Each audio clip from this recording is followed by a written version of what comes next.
Bagahay ng tugon ang Office of the Vice President sa reklamo isinampa ng Kamara sa Ombudsman sa loob ng required period na 10 araw. Sinabi yan ni Vice President Sara Duterte na ngayon nasa Australia. Nag-ugat ang mga reklamo sa isinmiting committee report ng House Committee on Good Governance and Public Accountability tungkol sa umunay maanumalyang paggamit ng confidential funds ng OBP at Department of Education noong si Duterte pa ang kalihim. Dati nang sinabi ni Duterte na walang naging mali sa paggastos ng confidential funds. Ayon naman kay Ombudsman Samuel Martires, itinuturing nilang complaint ang nasabing committee report tulad ng iba pang ibinigay dati ng Senado at Kamara.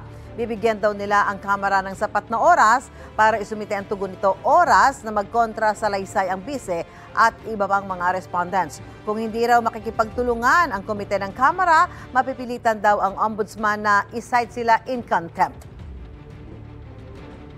Samantala, pinuri ng chairman ng komite na si Representative Joel Chua ang anyay mabilis na aksyon ng Ombudsman para simulan ang preliminary investigation.